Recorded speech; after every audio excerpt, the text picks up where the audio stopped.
ನಮಸ್ಕಾರ, beach village ಚಾನಲ್ಗೆ ಸ್ವಾಗತ. ಇವತ್ತು ಕಾಳು ಮೆಣಸನ್ನು ಕೊಯ್ಲಿನ ಬಗ್ಗೆ ತಿಳಿಸ್ತೇನೆ. ಬೋಳ್ಕಾಳು ಮತ್ತು ಕರಿಕಾಳನ್ನು ಹೇಗೆ ಮಾಡೋದಂತ. ಇದು ಕಾಳು ಮೆಣಸಿನ ಬಳ್ಳಿ ತೆಂಗಿನ ಮರಕ್ಕೆ ಹಾಕಿದ್ದು ಮತ್ತು ಅಡಿಕೆ ಮರಕ್ಕೆ ಹಾಕ್ಬೋದು.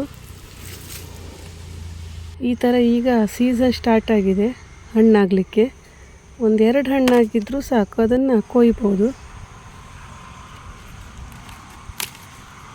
ಎಲ್ಲ ಗಿಡದ್ದು ಕೊಯ್ದು ಒಟ್ಟು ಮಾಡಿ ಈ ಥರ ಅದರಲ್ಲಿ ಕೆಂಪಾದ ಹಣ್ಣುಗಳನ್ನು ಬೇರ್ಪಡಿಸ್ಕೊಳ್ಬೇಕು.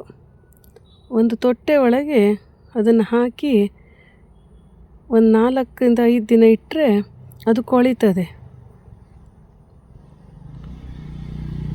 ಬಿಡಿಸೋದೇನು ಕಷ್ಟ ಇಲ್ಲ, ಕೈಯಲ್ಲಿ ಉಜ್ಜಿದರೆ ಹಣ್ಣಾಗಿದ್ದು ಪಟ ಪಟ ಅಂತ ಬೀಳ್ತದೆ ಕೆಳಗೆ. ಈ ರೀತಿ ತೊಟ್ಟೆಯನ್ನು ಟೈಟಾಗಿ ಕಟ್ಟಿ ಒಂದು ಸೈಡಲ್ಲಿ ಒಂದು 6 ದಿನಕ್ಕೆ ಇಟ್ಬಿಡಬೇಕು. ಅದು ಫುಲ್ ಕೊಳೆತು ಸಿಪ್ಪೆ ತೆಗಿಲಿಕ್ಕೆ ಸುಲಭ ಆಗ್ತದೆ. ಒಂದು ಪಾತ್ರೆಗೆ ಬಕೀಟಿಗೆ ಯಾವುದಕ್ಕಾದರೂ ನೀವು ಜಾಸ್ತಿ ಮಾಡ್ಕೊಂಡಿದ್ರೆ ಬಕೀಟಿಗೆ ಹಾಕಿ ನೀರು ಹಾಕಿ ಕೈಯಲ್ಲಿ ಈ ಥರ ಉಜ್ಜಬೇಕು. ಒಂದು 8-10 ಸಲ ಅದು ನೀರನ್ನು ಚೇಂಜ್ ಮಾಡಿ ತೊಳೆದು ಮಾಡಿದರೆ ಬಿಳಿಯಾದ ಕಾಳು ಮೆಣಸು ಸಿಗ್ತದೆ.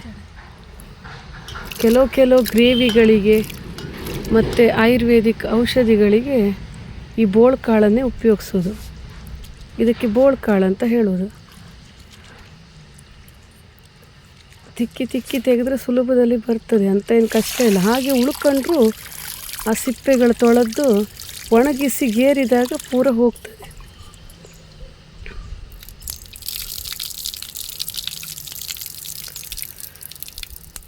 ಒಂದು 3 ದಿನ ಬಿಸಿಲಲ್ಲಿ ಒಣಗಿಸಿದರೆ ಆಯಿತು.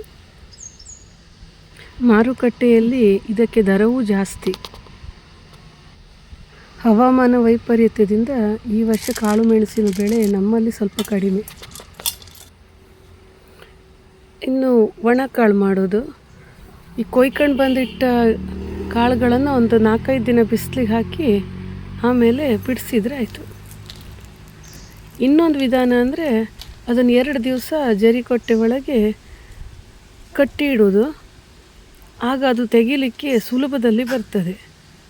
ಇದು ಕಡ್ಡಿ ಎಲ್ಲ ಕೆಲವು ಸಲ ಬಿಡಿಸುವಾಗ ತುಂಡಾಗಿ ಅದರಲ್ಲೇ ಇರ್ತದೆ. ಅದನ್ನು 2 ಸಲ ಕ್ಲೀನ್ ಮಾಡ್ಕೊಳ್ಬೇಕಾಗ್ತದೆ.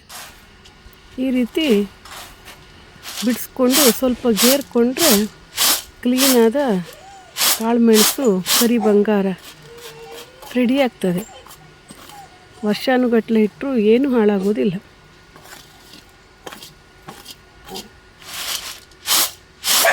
ಅದರಲ್ಲಿ ಜಳ್ಳು ಕಾಳಿದ್ದೆಲ್ಲ ಮುಂದೆ ಬರ್ತದೆ ಗೇರಿದಾಗ, ಅದನ್ನು ತೆಗೆದು ಹಾಕ್ಕೊಂಡ್ರೆ ಆಯಿತು.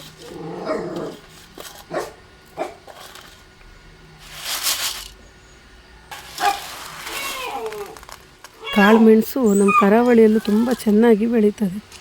ಪಾಟಲ್ಲೂ ಈಗ ಬೆಳೆಸ್ತಾರೆ, ಕುಂಸಲಾಗಿ ಬೆಳೀತದೆ. ಅದಕ್ಕೆ ಸಪೋರ್ಟಿಂಗ್ ಎಂಥದ್ದು ಬೇಡ ಆಗ್ತದೆ. ಇನ್ನೊಮ್ಮೆ ಕಾಳು ಮೆಣಸಿನ ಗಿಡ ತಯಾರು ಮಾಡೋದನ್ನು ತೋರಿಸ್ತೇನೆ. ನನ್ನ ಚಾನಲನ್ನು ಲೈಕ್ ಮಾಡಿ, ಶೇರ್ ಮಾಡಿ, ಸಬ್ಸ್ಕ್ರೈಬ್ ಮಾಡಿ. Thank you.